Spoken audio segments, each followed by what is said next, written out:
Hi everyone, I hope you're very well. Now today's video is not particularly going to be anything that revolutionary. It's a what's in my bag video and we've all seen those. So if gear doesn't particularly interest you, this may not be the best watch. However, I like a good gear discussion. It's interesting.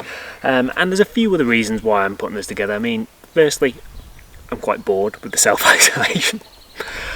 Two, I've only ever done one of these videos once before, and that was over 2 years ago, right when I started on YouTube, and my gear has significantly changed since then. I'm not going to link to that video because it's a bit cringy, but if you go back through my catalogue on YouTube, you'll be able to find it. And kind of the final reason is I've had a bit of a gear cull lately. I've been selling things on eBay left, right and centre, so I've really stripped down my gear to the bare essentials. And I also intend to make a lot more changes going forwards in the next 6 to 18 months. So fundamentally I think a lot of this may actually change. So I thought it would be good to just create a snapshot in time of what my equipment is right now. A few key things to point out. I'm just going to focus on photography equipment, so I'm not going to cover things like clothing, etc. All of these items have been purchased with my own money, so I've never been fortunate enough to be given any items. And finally, you can find links to purchase all of these items down below in the description. They are affiliate links, so I will earn a microscopic commission if you do happen to purchase anything. And if enough of you purchase items, then maybe one day in the distant future I might be able to afford something like an SD card. Let's start with a bag. This is the Lowepro Flipside AW502, if my memory serves me correctly. And a little thing about bags, I have never owned a bag that I've fully enjoyed. There's always pros and cons to pretty much every bag, and this one is no different. It's probably the best one I have owned, but I'm not entirely satisfied with it. I mean, it's a beast of a bag. It's absolutely massive and it's got so much capacity. But I would maybe argue that the capacity is a bit overkill now, considering I've trimmed down the amount of equipment that I've got. And also it doesn't particularly have a dedicated space, kind of segregated from the photography section here, where you can put stuff like food and clothing, etc. So as a dedicated photography bag, it's great, particularly if you've got loads of equipment, but it's not ideal, and I think I might change it at some point in the near future. I've got a feeling that the pursuit of the perfect photography bag is going to be a lifelong ambition, and I don't think I'm ever going to be fully satisfied. Next, the camera. I shoot with a Nikon D750, which, as far as digital cameras go, it's verging on an old age pensioner now.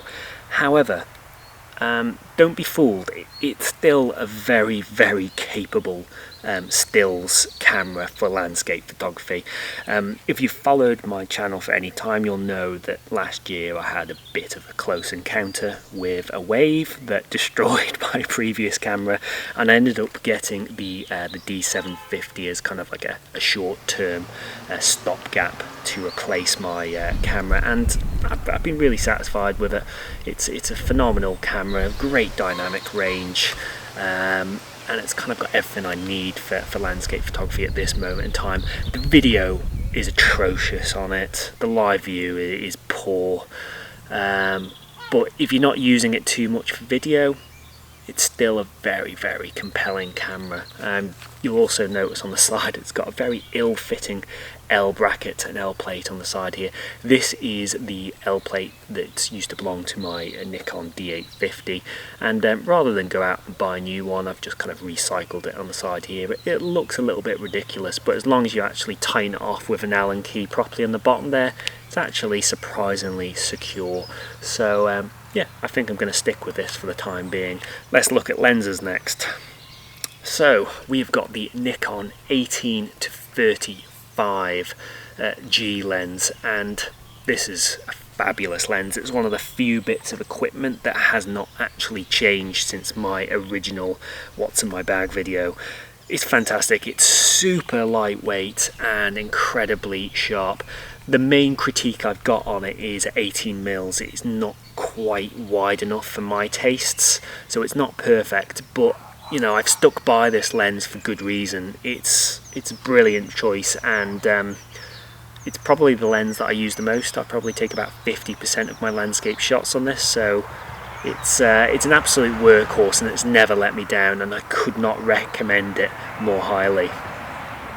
Next on the list we have got the Tamron 24-70 f2.8 G2, and again, this is a phenomenal lens. The optical quality and sharpness is superb. The main thing I would say though is that I originally bought the f2.8 version because I thought I was going to do a lot of low light shooting with this, but it just hasn't actually transpired that way in reality, and I'm really starting to question now whether the extra weight of that fast glass is actually worthwhile, and I've kind of come to the conclusion, for me and the way that I shoot, it just isn't. So I think going forwards this mid-range zoom lens is going to be swapped for something slower like an f4 that's going to be significantly lighter, so that's my plan going forwards. But if you need low light shooting, this is fantastic, and it would probably make a great event lens, like if you're a wedding photographer, for example. We next have the Nikon 70-200 telephoto lens, and out of the trinity that I've just covered, this is probably the one that I use the least, but it's superb. I can't really fault it. It's the f4 version, so it's really light. Optics are really good in it, very good sharpness, it's got image stabilization. It's just the perfect telephoto for me. I can't really fault it at all. Next and finally on the list is my Samyang 14mm f2.8, and this is very much a specialist lens for astrophotography. The super wide angle field of view is perfect for getting those star shots, and the fast f2.8 aperture lets in a huge amount of light. It's got really good sharpness corner to corner, and for that specific niche purpose it really does excel. Let's look at tripods next. Let's start with this big unit here. This is the Benro TMA38CL, and it's built like a tank. It is probably the sturdiest tripod by far that I've ever used. The build quality is exceptional. It extends to a really high height. The shooting angles with this short center column are fantastic. It's hard to fault it really, but if I did have to pick holes in it, I would say it's a bit too bulky and heavy, so if I'm ever having to walk any real distance, I'll generally avoid this and shoot with something lighter. But when weight isn't an issue, this is difficult to beat, I think. On top of it here I've got the Benro GD3WH geared tripod head. Fantastic bit of kit that I don't think gets the attention or love that it deserves out there. I don't see many landscape shooters shoot with this style of head, and I think that's a shame because there's a lot to be said for it. I did do a video specifically on this topic. If you want to see that at the top, click now. But basically it allows you to dial in your compositions with a very high degree of detail and accuracy, and fundamentally I think it has actually improved my photography. Well, I hope it has. I'll let you be the judge of that. When this is too heavy, then I usually change to this tripod, and this is my old Mefoto Globetrotter tripod, and it's a great little tripod, significantly lighter than this but nowhere near as sturdy. I am missing a ball head on the top of it though. I'm in the market for a lightweight ball head, so if you've got any suggestions, pop them down below in the comments. And then finally I do have a third tripod, and that is being used right now. That is the Benro Slim carbon fibre tripod, and that is exclusively used for video work. Sorry about all the traffic noise, by the way. I live right next to a road, and as yet I don't wield the power to control traffic, but one day. Next on my list is filters. First of all, let's start with this. This is the Lowepro filter holder. Really good if you've got a lot of filters, which I do have quite a lot, so I'd highly recommend that. If we pop open this, basically I use a filter system. This is their old filter system, which is pretty lousy, and the reason for that is the Circular Polariser holder here. Basically, if I get the Circular Polariser out, you have to screw it into the front here, and it's just an absolute nightmare. I've had a few occasions now where this has got stuck on the front here, and I actually had to send it back to Lee for them to take it off for me. It's just so poorly designed, and I think at some point going forward I'm going to change this, because every time I put this polarizer on I'm literally waiting for it to get stuck again. And the polarizer itself though is fantastic, I can't really fault it. It's probably my most used filter, full stop. What else do I have here? I have got a 2-stop hard edge grad, which I very rarely use, to be honest. I can't even remember the last time I used this. I'm not particularly a fan of the hard edge grads. I tend to find they're a little bit too harsh and a bit too niche. Next we have got a 2-stop soft edge ND grad. I use this one a lot more. I prefer that soft gradient. I think it's less destructive and it's a bit more flexible in terms of what you're shooting. If I need an ND grad, this is what I'll go for, but generally I'm not using them that frequently nowadays. Next on the list is we have a 10-stop ND filter from Lee, just like the ND grads were from Lee as well. The big stopper here is great for those super long exposures. Again, it's not something I do that frequently, but it comes into its own when you need it. Next on the list, we've got a 6-stop ND filter from Lee as well. Tends to be used less. You struggle to get those really long exposures with this, and it's not particularly good for shorter kind of exposures of like half a second to a second. It's not particularly good for that. It tends to sit in that mid ground, so I tend to find I don't use it quite as much as the NDs, the other NDs that I've got, but it's useful to have nonetheless. And then also I have got these cheaper filters. These aren't from Lee. I think these are from a company called Hitech, if I remember rightly. They didn't cost a fortune, but they're actually pretty good. These are 4-stop, and I've got a 3-stop and a 2-stop ND filters, and I rate these very highly. Actually, I use them surprisingly regularly, particularly when I'm shooting anything like moving water, so around seascapes or waterfalls or sort of river compositions, and they're great for dialing in those precise shutter speeds of maybe like 1/5 of a second through to 1/2 a second when you're looking to capture the water perfectly, but you don't want to compromise the other settings in your camera.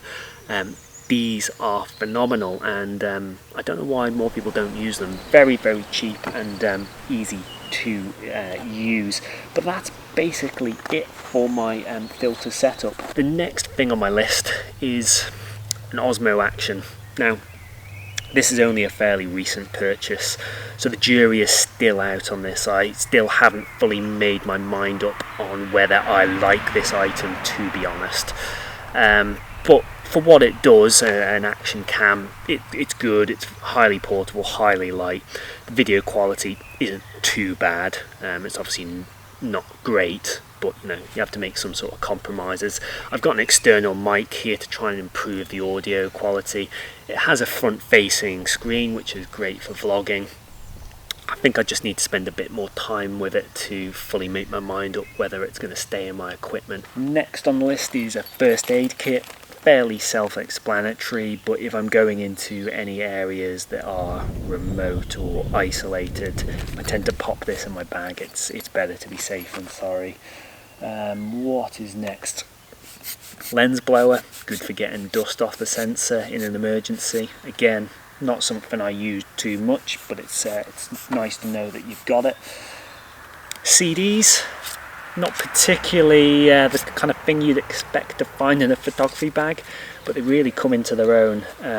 What I tend to use these for is if I'm shooting on a tripod on a surface that is quite sinky, so sand for example, and I'm shooting any kind of long exposure, then the only way you're going to get any sharpness in those photos is to increase the surface area of your tripod legs so they don't sink into the sand. And simply popping a CD underneath the foot of each of your tripod legs, straight away that issue is totally eradicated. Probably the cheapest thing in my entire setup, but again, it's a niche item, but when you need it, you very, very much need it. Next on the list, microfiber cloths. You can never have too many of these. Pretty boring though, so I won't talk about it much. I do also pack lens cleaning fluid as well, because particularly if you're shooting in and around salt, for example, or getting a lot of water on your lens and grime, it's difficult to get it off if you don't have this packed in your bag, particularly on things like the Circular Polariser. It can be an absolute nightmare, so I always pop this in my bag, and it's nice to have in an emergency. I've also got this little lens cleaning pen thing, which can be good to get that extra difficult grime off your lens that you struggle with the microfiber cloths. It's a good thing to pack. Also, got some spare batteries. Not particularly interesting, but I tend to find it's better to have too many of these than too few, so I go a bit OTT on the battery front more often than not. Next on the list, I have got a remote cable release here for my camera, which is invaluable when you need it. Again, it's quite niche. Most of the time I'll just shoot on a 2-second time or exposure delay on my camera, but there are circumstances where you need precise timing. A good example would be seascape photography, when you're waiting for exact timings on waves coming in or retreating. In those sort of scenarios, this is absolutely invaluable to take the image at that precise moment you need to capture the water in the exact location you need to in your composition. So yeah, really, really important bit of kit. This is a funny item, really. Again, like a lot of this smaller stuff, it's very, very niche, but when you need it, you very, very much need it. And this is essentially a heating strap that you can put around your lens, and it's designed to combat condensation when you're shooting in low temperature situations. So it's particularly useful for astrophotography, and essentially it just plugs in via USB to a little power bank unit here, and it just heats the front of the lens, and it keeps that condensation away. I rarely use this, but it didn't really cost me very much, and it's nice to have it for those specific niche circumstances.